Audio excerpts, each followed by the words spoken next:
à tous et bienvenue sur cette chaîne, j'espère que vous allez bien. Aujourd'hui on se retrouve donc comme promis pour les recettes du mardi. Aujourd'hui j'ai un problème de taille, c'est le cas de le dire. Celui-ci. Donc ça va guider un peu certaines recettes de la semaine parce que comme vous vous doutez, il faut que je la passe. À vue de nez, elle doit bien faire 4 ou 5 kilos. Allez, 4 kilos. On va dire que j'en rajoute 4 kilos. Mais balèze. Et je ne l'ai pas marqué dans mes idées de recettes, mais il y a un truc que j'avais envie de tester. Et si vous l'avez déjà testé, dites-le moi en commentaire. Et surtout si ça valait le coup. En fait, j'avais envie de découper des tronçons comme ça, pour que ça fasse en fait des rondelles, des palets de courgettes. Avec mettre dessus des épices, de l'huile, d'y faire dorer, gratiner au four, griller au four. Et puis voilà, juste tout simplement, je me dis que ça peut être sympa avec quelques pâtes, du riz. Voilà, bon, on verra. Vous me direz, je vous dirai, on se dira. Et ça vient du jardin, il y a la terre avec. Allez, c'est parti, on commence. Tout d'abord, j'ai trouvé en fait une recette de terrine de courgettes et de tofu fumé. Donc c'est à peu près 400 g de courgettes pour 200 g de tofu fumé. Avec des oignons, des épices, etc. Ça fait des protéines et des légumes. Et puis je vais y accompagner du coup avec de la salade tout simplement. Voilà, ça me servira pour plusieurs repas, soit en entrée, soit en plat principal, à voir. En tout cas, au niveau de la photo, la texture avait l'air sympa et de bien se tenir, donc on verra. Je sais qu'en règle générale, j'adore les terrines de courgettes, donc ça va être l'occasion de la tester un peu sous une autre forme. Voilà.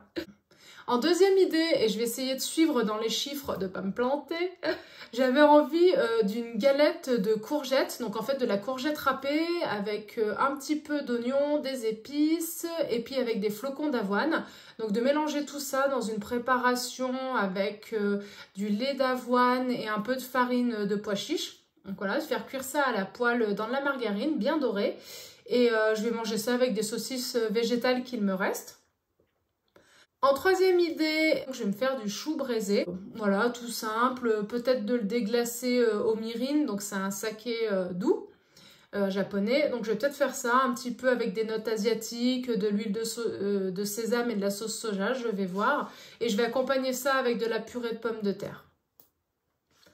En 4, j'ai trouvé une recette qui m'a inspirée, qui m'a attiré l'œil. C'est une tarte à la carotte râpée. Donc je m'étais dit que j'avais envie d'une tarte aux légumes. J'en ai déjà fait plein, je vais en refaire plein. Et j'ai trouvé cette tarte qui avait l'air pas mal, avec donc des carottes râpées qui sont revenues à la poêle, avec de la crème végétale, de la margarine. Et eux, ils mettent du raisin sec, mais je vais pas en mettre. Du sucre et des épices. Et pareil, le sucre, je vais pas en mettre. Parce que je m'étais déjà fait avoir, comme je vous l'avais dit, dans une tarte à l'échalote il y a quelques temps où c'était vraiment trop sucré. Donc là, j'ai envie quand même qu'on garde le goût du légume. Donc je vais y faire cuire comme ça à la poêle. Après, dans la tarte, bim, au four et ça ira bien. Je ne sais pas encore avec quoi je vais y manger. Peut-être une crudité par là, je ne sais pas encore exactement laquelle. Ça y est, j'ai déjà perdu le fil. En 5. Pareil, ça fait longtemps que j'en ai pas fait, donc je vais me faire un cake aux olives. Alors il y en a beaucoup qui mettent du tofu fumé pour remplacer un peu les dés de jambon.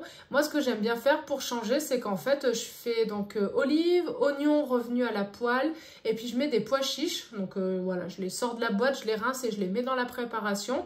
Et en fait c'est assez sympa, c'est original, moi j'aime beaucoup. Et je sais que ceux qui l'ont goûté, ce cake, m'ont dit également qu'ils le trouvaient bon. Et puis que ça changeait de l'ordinaire. Donc voilà, pour les réfractaires au tofu, au soja et tout ça, parce qu'il y en a, ça permet un petit peu d'avoir une autre alternative et d'apporter quelque chose de différent. Et je vais le manger avec de la mâche pour changer un petit peu. Voilà.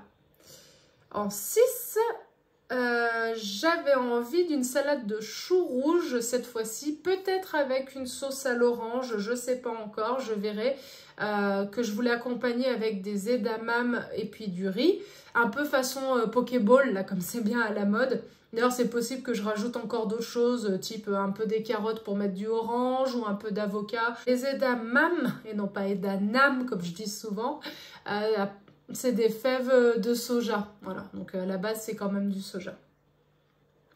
En 7, je voulais faire quelque chose un petit peu de saison, donc des tomates provençales. Donc pareil, tomates coupées en deux, plein d'herbes de Provence, pour ceux qui aiment.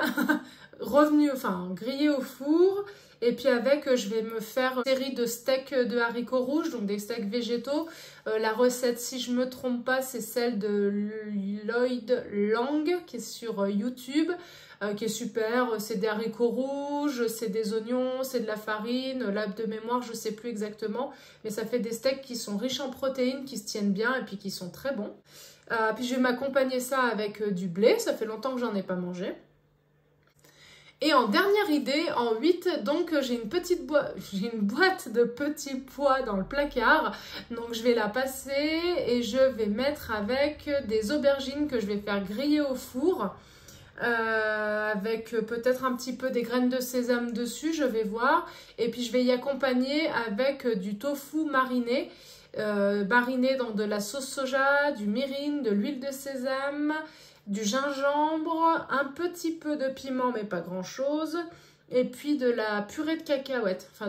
C'est pas du beurre de cacahuètes, c'est pas sucré, c'est vraiment la purée de cacahuètes. Voilà, donc c'était les 8 idées pour la semaine. J'espère que parmi ça, il y a des choses qui vous inspireront un peu. Et puis je vous dis à vendredi, a priori, s'il n'y a pas de changement, ce sera pour vous montrer un peu les paniers anti-gaspi et vous faire un retour de si c'est intéressant ou pas. Enfin, selon mon point de vue. Je vous souhaite une très belle semaine, profitez bien, prenez soin de vous et bon appétit. Bye bye.